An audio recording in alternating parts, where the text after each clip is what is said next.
वक्त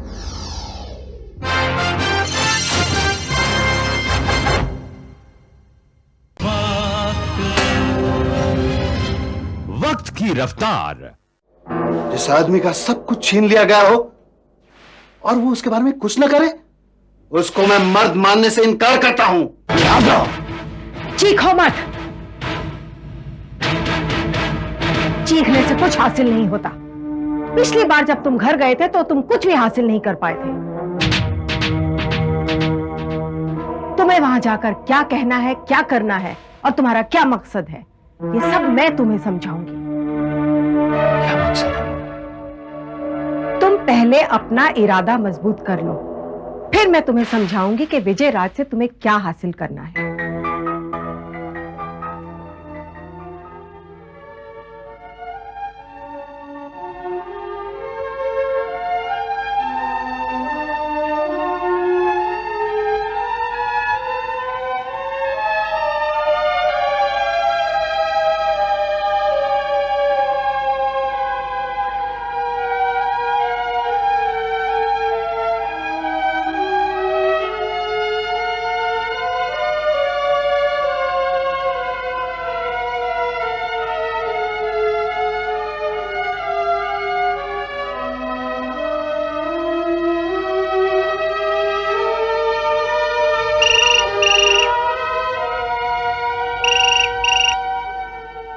हेलो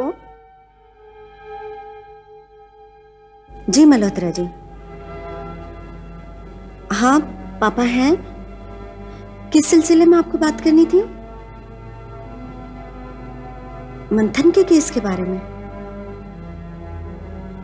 नहीं पापा इस वक्त इस संबंध में कोई भी बात नहीं करना चाहते।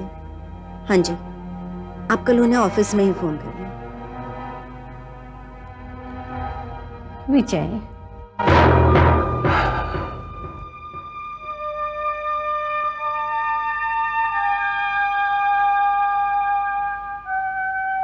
ये सब फोन कॉल्स हमदर्दी जताने के लिए आ रहे हैं क्योंकि हम केस हार गए।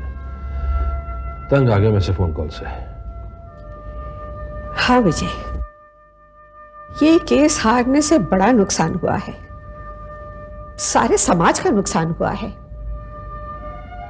इस फैसले के खिलाफ तो जन आंदोलन खड़ा होना चाहिए। जन आंदोलन कैसे खड़ा होगा बा? हमारी अदालतें गलत फैसला नहीं करती हैं।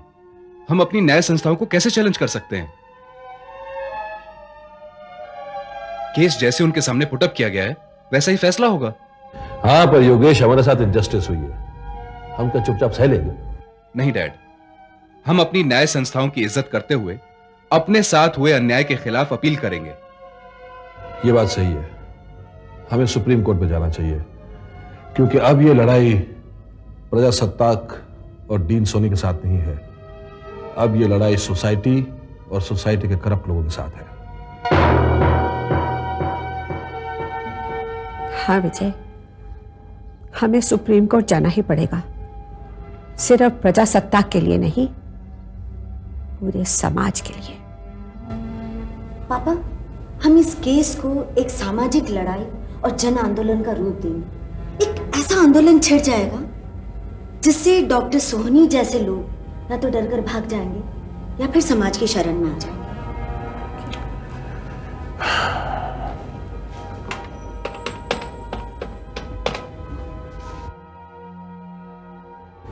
मिस्टर बाटलीवाला, आप कल 3 बजे मेरे ऑफिस में आ जाइए।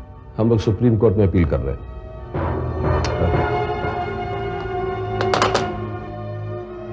कौन है ये डॉक्टर विद्या? कैसी डॉक्टर है ये जो ऐन वक्त पर दगा दे गई? भाभी, इसमें उसका कसूर जरूर है, लेकिन मुझे लगता बात कुछ और ही है। मतलब? पापा, उस पर दबाव डाला जा रहा है। आई एम श्योर उसे इमोशनली ब्लैकमेल किया जा रहा है। कुछ तो बात है, क्योंकि वो अपने किए पर बहुत पछता रही है। ये तुम कैसे कह सकती हो? मेरी उससे बात हुई थी पापा, उसकी आवाज से ऐसा लगा जैसे उसका दिल तो पत्थर का है, पर उसके नीचे कहीं झरने की आवाज सुनाई दी। मुझे ऐसा लगता है जैसे वो सुप्रीम कोर्ट में हमारी मदद जरूर करेगी। तुम इतने यकीन के साथ कैसे कह सकती हो? है यकीन। हेलो, जी हाँ, मैं मानसी बोल रही हूँ। जी नहीं, मंथन के इस्तीफे के बारे में मैं कुछ भी नहीं जानती। बेहतर होगा आप उन्हीं से पूछ लें। वो कुछ नहीं कह रहे। देखिए, ये ऑफिशियल मैटर है, आप ऑफिस में ही फोन कर लें। Thank you. कौन था? कोई जर्नलिस्ट। पापा, मंथन के इस्तीफे को लेकर पत्रकारों में काफी चर्चा हो रही है। उनकी क्यूरियोसिटी काफी बढ़ती जा रही है। कुछ लोगों का कहना तो यह भी है कि उसे निकाला गया है। What bloody nonsense! योगेश, तुम एक काम करो, मंथन के सम्मान में प्रेस में एक नोट छाप दो। इस केस में हमारा सबसे बड़ा नुकसान हुआ है तो मंथन को खोना है। विजय, तुम क्यों परेशान होते हो? थोड़ा वक्त गुजर जाने दो, इस बात का असर कम हो जाने दो। मैं खुद मंथन से बात करूंगी, वो मेरी बात कभी नहीं टालेगा। वो अपने इरादों का बहुत पक्का है बा। योगेश, तुम केस की सारी डिटेल्स इकट्ठा कर लो। जी डैड।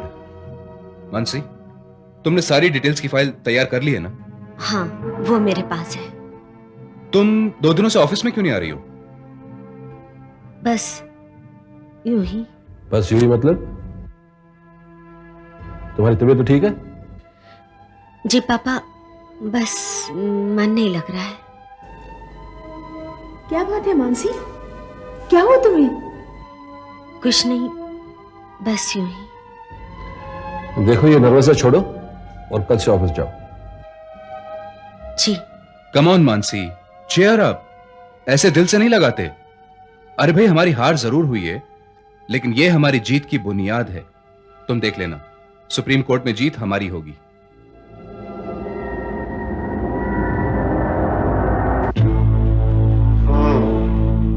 डीन साहब, आप तो कह रहे थे कि यह मामला सुलझ गया, लेकिन वो लोग तो सुप्रीम कोर्ट में जा रहे हैं। पता नहीं ये मंथन और प्रजासत्ताक वाले मेरे पीछे सांप की तरह क्यों पड़े हुए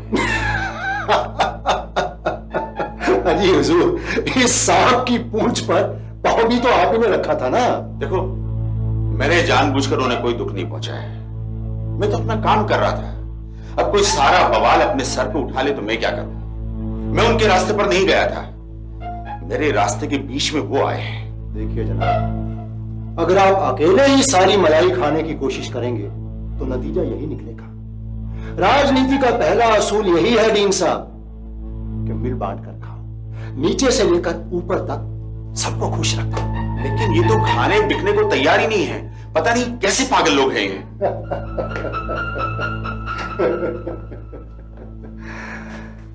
जो भी हो डीन साहब, है तो वो हार्ड मांस का इंसान ही ना।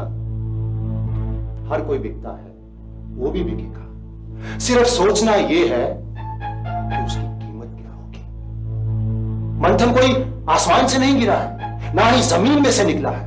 एक इंसान है, उसे भी खरीदा जा सकता है। देखिए, पूंजीपति को खरीदने के लिए रुपया पैसा चाहिए, भूखे को खरीदने के लिए रोटी चाहिए, प्यासे को खरीदने के लिए पानी चाहिए। इसीलिए अब सोचना यह है कि मंथन को खरीदने के लिए क्या चाहिए। पता नहीं मंथन क्या चाहता है।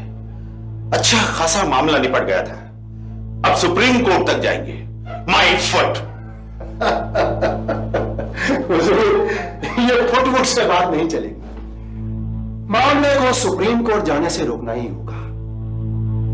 यहां पर तो डॉक्टर विद्या के बयान ने आपको बचा लिया, लेकिन याद रखिए कि डॉक्टर विद्या के साथ उसका सिद्धांतवादी पति भी है।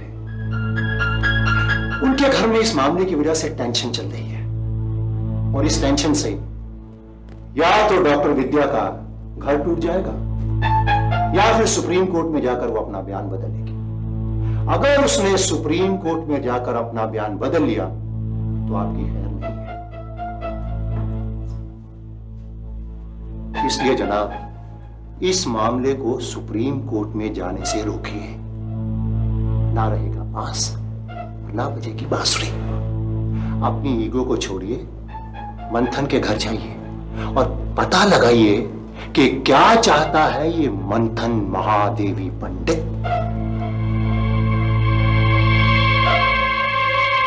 मंथन महादेवी पंडित। जी सर।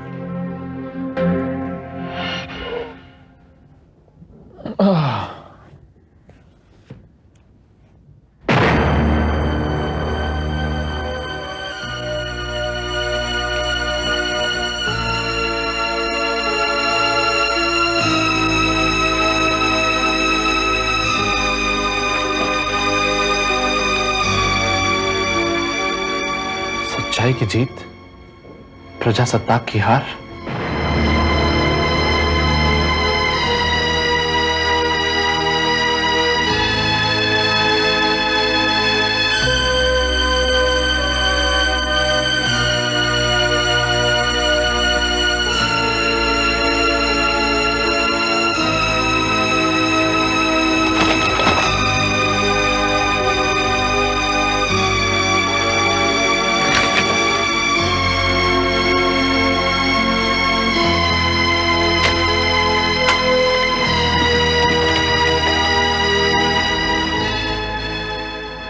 हेलो, मैं समाचार के एडिटर से बात कर सकता हूं? दिवाकर जी हैं वहां पर।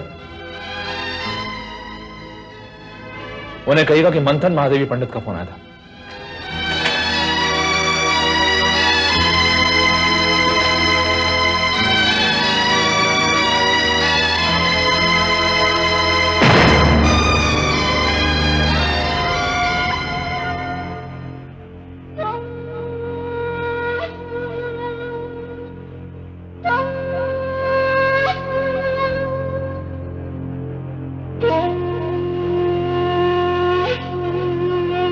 हेलो मंथन,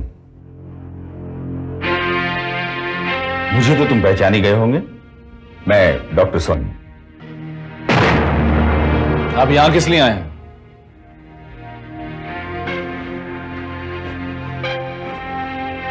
मेहमान से इस तरह के सवाल नहीं किए जाते।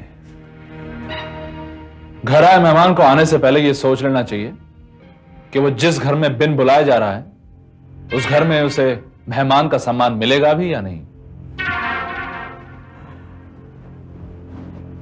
मान और सम्मान मेहमान पर नहीं, जिस घर में वो जाता है उस घर के संस्कारों पर निर्भर करता है। और ये घर महादेवी पंडित जैसी महान समाज सेविका का है। इस घर में मेहमान को सम्मान ना मिले, ऐसा तो हो ही नहीं सकता। मैंने ठीक कहा ना मंथन? बिल्कुल ठीक कहा आपने। यानी कि इसका मतलब यह हुआ कि आप मेरी मां के संस्कारों का फायदा उठाएंगे। कैसी बातें कर रहे हो तुम?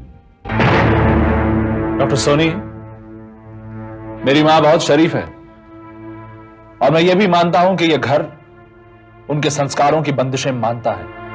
लेकिन आप भूल कर भी मुझसे अपने लिए शराफत की उम्मीद मत रखिएगा, क्योंकि मेरी शराफत आप जैसे लोगों के लिए नहीं है। बहुत गुस्से में हो। इतना गुस्सा अच्छा नहीं है। मैं जानता हूं तुम जवान हो, तुम में जोश है, मगर सिर्फ जोश किस काम का है? ये इससे ये होता है।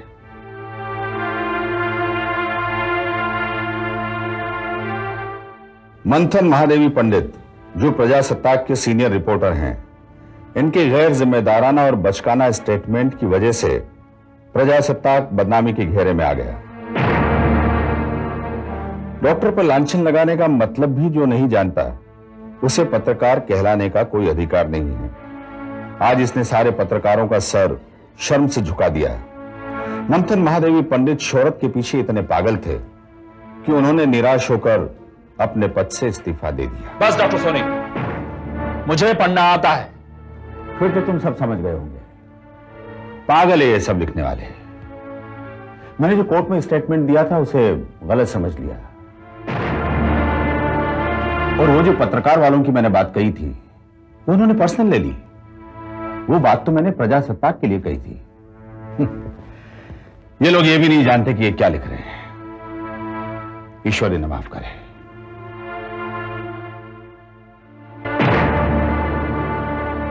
मंथन,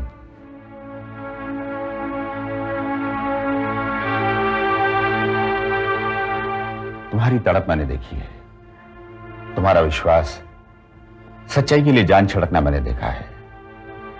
जिंदगी में पहली बार मैंने एक इंसान देखा है जो बिना स्वार्थ के लड़ता रहा, सारे सिस्टम से टकराता रहा। Well done. तुम्हारा हौसला देख करके मैं दंग हूं। डॉक्टर सोनी, ये बातें आपके मुंह से शोभा नहीं देती। तुम बिल्कुल ठीक कह रहे हो मंथन, उम्र में ही सही मैं तुमसे बड़ा हूं। मैंने जिंदगी देखी है, मैं जिंदगी को समझता हूं। इंसान जो भी कुछ करता है उसके पीछे कोई ना कोई लॉजिक जरूर होता है। तुमने जो भी कुछ किया सच्चाई के लिए किया, मैंने जो भी कुछ किया अपने आप को बचाने के लिए किया। किसी एक को हारना था और किसी एक को जीतना था। तुम हार गए, तुम्हारी किस्मत, मैं जीत गया और मेरी मेहनत। हां, मेहनत तो तुमने भी बहुत की होगी। इंसान को अपना करियर बनाने के लिए क्या कुछ नहीं करना पड़ता है। तुम अभी जवान हो, तुम्हारा करियर मैं बर्बाद नहीं होने दूंगा। आप कहना क्या चाहते हैं? मंथन, तुम अपने प्रोफेशन में बदनाम हो चुके हो। ये पेपर उसका सबूत है। और मैं तुम पर अपनी बदनामी का केस भी कर चुका हूं, वो भी मैं जीतूंगा। तुम पर अदालत को गुमराह करने का केस भी है। समझ में नहीं आता इतनी छोटी सी उम्र में तुम इतना बोझ कैसे उठाओगे।